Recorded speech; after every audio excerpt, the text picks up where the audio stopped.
Okay, so I was talking to some business owners recently, and I got to know that some of the major issue they are facing is keeping track of receipts, or should I use invoice for this instance. I know that when it comes to keeping track of receipts, especially when payments are made, it's very, very taxing because most of them don't even know who was the last person that paid, what amount was being paid, and the most common one is manually writing it down, which can be quite chaotic, especially when there is an issue. I need to check back on what has happened. So based on that, I was able to build an AI that not only stores the receipts in a very um, affordable and accessible database, but also keeps them in a Google Drive where you can access it at any time. Then, so let me explain to you. I'm alright. So just like I said in the intro video of how the receipt extraction happens, I'm going to be showing the workflow of how it was built. So before that, let me show you some. Let me share like from the parts where I'm sending the email. So it's going to be like the first step, that's which is someone sending or the customer sending the email, and then after that we'll now do the steps one by one while we are being clicking while we'll be clicking play till we get to the ending, so you will understand it much more better.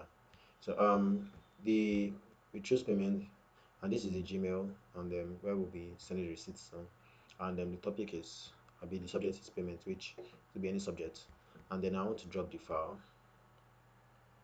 That is the file could be image or PDF.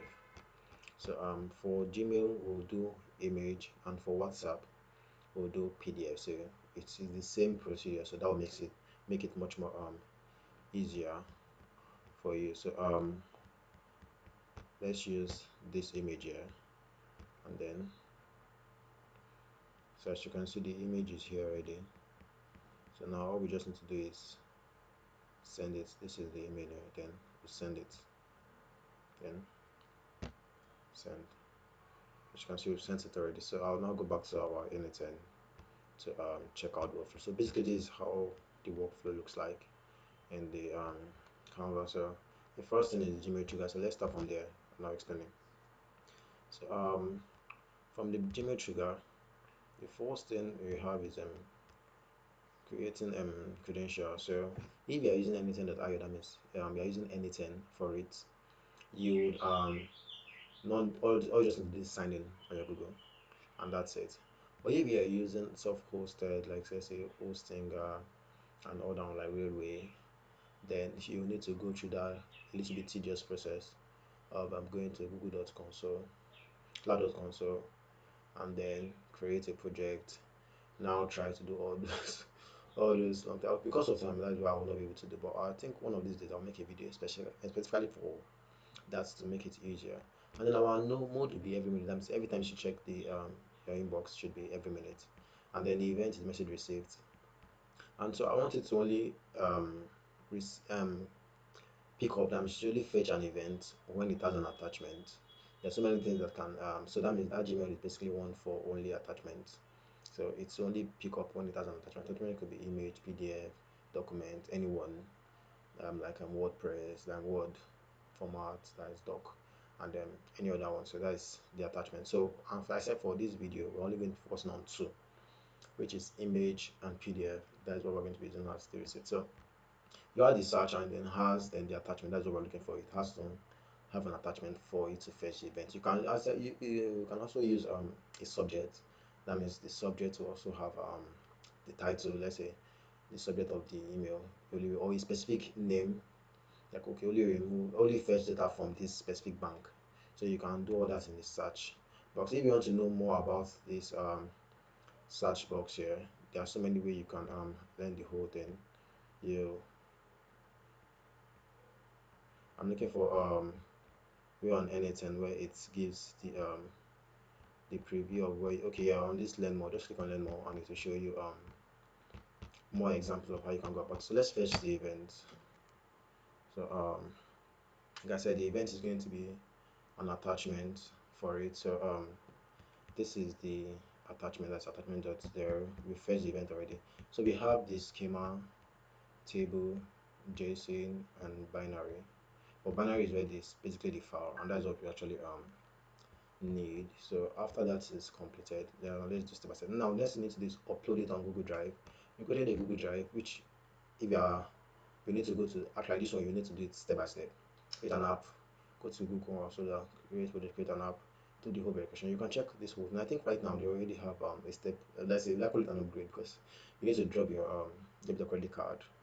That was what I did there for you to get verified. So they said to verify that you're human, so you need to drop your credit card, debit card for it to work. And then we have like I said, upload a file. This is the file I created in my drive, then a receipt folder. That means the folder is receipt. That is receipt folder. So now the next thing I want to do is upload the file. So after the Gmail trigger, one thing about upload is that if you are using an upload function, the thing has to be in binary. So I needed to do it after. That means this don't have to come before the binary. I saw a video where someone used it later, but used the code, like you wrote a code and dragged it from previous workflows there, but I've not really had the time to study to know how we did it. So this was how I did mine. So we upload the file, the send to Google Drive, the operation is upload. Then the input data field, that is the name of this binary, we input it here. And then the name, what is the final amount to save it with? So I wanted to save it with the name of the Gmail, the person that sends the Gmail address. That is let me show you the name of the person. It should be here. So as you can see from something Daniel, but the name was being addressed here, like name something Daniel. So that was the person that sent it, and with this email address. So I wanted to save it as, I just dragged this one here, so something Daniel's receipt. So it's already know that okay, this is the receipt for that, and then the folder that I picked receipt folder, which is the only folder that I created on that drive. So then we have the switch notes for us to be able to know. Okay, let me run this one for us to upload it. Then after the uploading is complete, let me show you. As you can see, this is something Daniel receipt, so I'll put it there. And then we have the switch node, which in case it's PDF or image, that's what decided to do accepting either PDF or image. So it's the switch node folder. And how did I get it? I just said the main type. That is it will not fetch data if there is no attachment. So basically the main type should be I'm looking for it here. So it should be under the main type. Okay, it should be down here. It should be down here.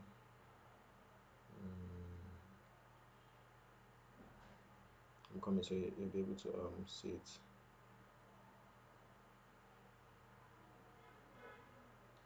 Okay, I did it here. Sorry, I don't know what I was looking for down there. So we just drag it. If the main type is if it's PDF, you see application./PDF. But now that it is image, we can see images. So I created two parts. One is if it's PDF, another one is if it's, and I just dragged it and I said, okay, if this one is equals to this one. So for this, I didn't even specify, I said application.pdf, then there's a mistake here. Let me correct that. So it's supposed to be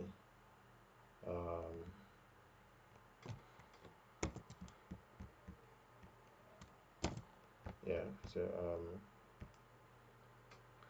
let's run it, and it should go towards the image. As you can see, it went towards the image part. So we've already been able to switch it. So next thing we need to do is download the image. For the reason why we have to download the image back was because for image we need the OpenAI analyze image from OpenAI to analyze the image. And there's no way we can get it from here. So the way we can get it now is if we bring back that image. And how do we bring back that image? It's through the ID. It's through the file ID. File ID is gotten from here. And let me show you the file. Let's go to upload file. And this is the ID here. So as you can see, we just dragged and dropped it here. So we want to bring back the file based on the ID. So I'll bring back that file that we uploaded. I'll bring it back, and then the next thing is now for us to analyze image. So what I only wrote a simple prompt. So I just said, okay, you create your OpenAI account. That means you go to openai.com and then create your account. But do you think you have to have small token there? It will not work if you don't have any token there. So you can just buy a minimum of $5 token. And then the resource will be image versus image you're analyzing. The operation analyze image. The model I chose was 4.0, and the file is binary. Don't forget, if you see it here, I'm looking for where you can see binary. Okay, yeah, as you can see, the file type is binary. So that is the reason why here has to be binary. So if you have a URL, let's say you want to download it from the URL, you can use URL to download the image. But from here, let's say you upload the image on the cloud, and you need the URL to analyze it, so you can do that. And then the input data field, here is data, that is the name of the binary. So we need the same thing here. So, and I gave it the text input that I needed to bring out the sender's name or beneficiary name, the amount, date, and purpose. So from the whole receipt, it needs to bring out the sender's name only this. I don't need any other information. Sender's name or beneficiary name, the amount, the date, and the purpose. So basically that's what I just did. And then um, you will see analyzing the whole thing and give out our results. So as you can see, the sender's name is Vladimir Daniel Demi. The amount is 1 4. I'll show you the receipt so you can see that it's actually true. Then date is November 4th, November 14th. That is 11th of November. Sorry, that was when 2025. That was when they paid this amount. Yeah, and we have the purpose. The purpose, there was no purpose in the receipt, so the purpose was not specified. And the reason why it said that is because if you look at it from here, I said okay, that was even surprising because I know the last one I did, it should not um it's not being at the purpose. So it seems I have changed it because when I was doing the whole recording, I said if the purpose is not there, it should say none. So I don't know if it was this node, this analyze image, or another one. So let me confirm while we are going through the thing. So um, let's analyze it once again, and then we have our edit node. Why do we use an edit node? We have two variables, PDF and image. So we need both of them to enter the extractor analysis with the same name. So we have text here. So all I have to do and use an edit node. I said the thing should be the output should be text, and the text should be the content that was generated from the image. I just dragged this from here to here. So basically, that is something I did for the video. That means for the PDF. Sorry, I'll still explain that one, but it will not be an example, just to show you. So I just said this text should be the same text. I'm saying it has analyzed the image. I just say text. So both of them are bringing out an output of text. So it's easier when you are extracting it from the information extractor, which I'll show you in a sec. So so as you can see, we've already done that. So the next thing now is use the information extractor.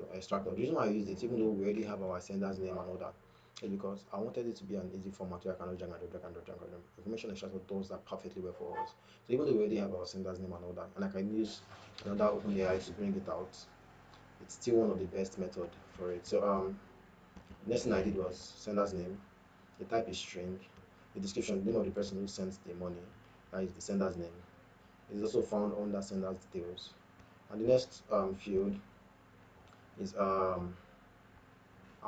That's the amount. It should extract amount. The type is number because it's the amount in the type. Amount is the number. And total description, total amount that was sent in naira. Basically, very simple. And next we have date and time. We have the date and time on the receipt. That was just it. And then we have the last one. Purpose, string, the reason for the purpose of the description. Let me find out if it was there I put it from. Okay, yeah, it was there I put it from. Reason for the payment or the description. It might not be on the receipt sometimes, but include it if stated. If there is no description or purpose, reply with none. So I wanted it to make sure that it replies with none. So in case there is, it replies with the purpose. If there is none, reply with none. So basically, and the system got already what was here already. So I did not have to edit any other thing. So what I just did was um, drag the text. Let me show you. Like this text here, I just drag this into this text, and that was it. So let me execute the step so you can see what I'm talking about. As you can see, we have sender's name, Oladimiji. As you can see, this is actually it's button everything in like forgotten the name they call it. It's not supposed to. I know I remember probably doing it because of you. It just keep my mind because it's something that I'm trying to remember. It's a very common term that we use. So we have the sender's name, the amount, the date and purpose, the date and time and the purpose. Now we want to send all this to what? Airtable. So first of all, we have to modify this. And I noticed that when sending this extracted time to Airtable, So saying error, so I had to make sure I modified the time. So I just dragged this data time here into this space here, and I said send it in this format: month, day, and year. So I guess I don't know why it did not work. And I was thinking, was it because of the format? But I changed the format, so it still did not work. So I wasn't sure what might be the reason. So anyways, that was just, I just needed to modify that so it can save on Airtable, which is our database for that. And then we have the create a record. That means this one, I don't think I need much explanation on this one. You're just creating a record on based on the information that is being extracted. So access token, to go to access token, you go to your hub, go to your do I should I okay, however I just show how to do it after we check the whole thing. Then you get your token on how to do that. Then we have record, create, and the operation is create. Um, from list, and the name of the list is customer. You see it here. Let me just show you from here. As you can see, let me this is one of the tables are bit. So the one we are selecting is receipt. As you can see, we have the sender's name, amount, data, purpose, receipt, file URL, and created time. The time this receipt was created. Let me now go back to where we are. So the table is, we chose the receipt as the receipt table, and they want to map each to each other. So we have the sender's name. How do we get the sender's name from the information extractor? Just drag sender's name here, amount here, date here, purpose here. The date that we dragged was actually the formatted date, so you don't get confused. I dragged the formatted date here. Then the purpose was cutting from the information extractor, so which was where's the output? Purpose is none, so we dragged it here too. And the receipt file URL, how do we get this receipt file URL? Is in case someone wants to see the receipt, I need it to be lost in an image. So I did it in a web view. I'll show you what I mean by that. So first of all, let's just go to upload. That means maybe upload it on upload our file in that first one, and then let's look for image view. Okay, web view link. So I just drag this one, drag it, and I dropped it. So anytime someone click on the link, and I made the link public, I made that drive the folder public. Unless if it's a professional organization, you have to specify who can view that, maybe the people working or the owner. That's all. And basically, we create the record, and then let me show you how the record looks like. Sorry, where is it? Where is it? Okay. So as you can see, the sender's name, Image Daniel, 1/4 November. The purpose is long. So let me click on it so I can show you what I mean by that. It will take me to the image of the receipt. So as you can see, this is the receipts, and that is it. So it makes much more easier. So you're keeping record and at the same time also record on them. So you don't need to start looking for it in your Google Drive. You just come here and use it. And the created time is this record was created here on Airtable. As on the 16th, at today's today's date. The time was 3:80 p.m. That's I'm recording even I'm recording this video. And the last one is sending a message. So if I send a message to the Gmail, let me go to the Gmail. That's, remember, it's the Gmail exactly that we sent it. So Gmail exactly that we sent it. So as you can see, let me open the message. Payment receipt. I allowed images. I mean, your payment of 1/4. Don't forget, as you remember, your payment was 1/4. I've successfully logged in. This is the date. Thank you for your transaction. So you can put in your business name. And like I said, you can put this off in your anytime in the anytime node there. That's for Gmail node. You can put that off so it's not sure that you're sent to anything. And your business, you can add your business name. I used let me show you what I did. I used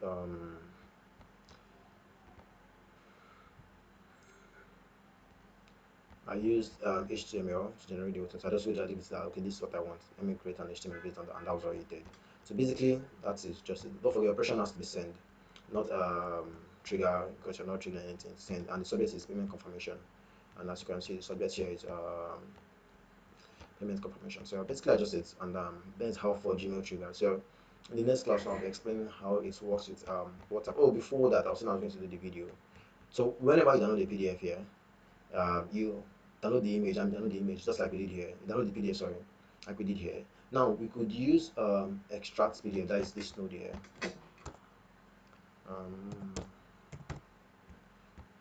Yeah, that's extract from file here. Then the way you did is extract from PDF. But while I was doing it, I noticed that it did not read my information very well, like the way an OpenAI would.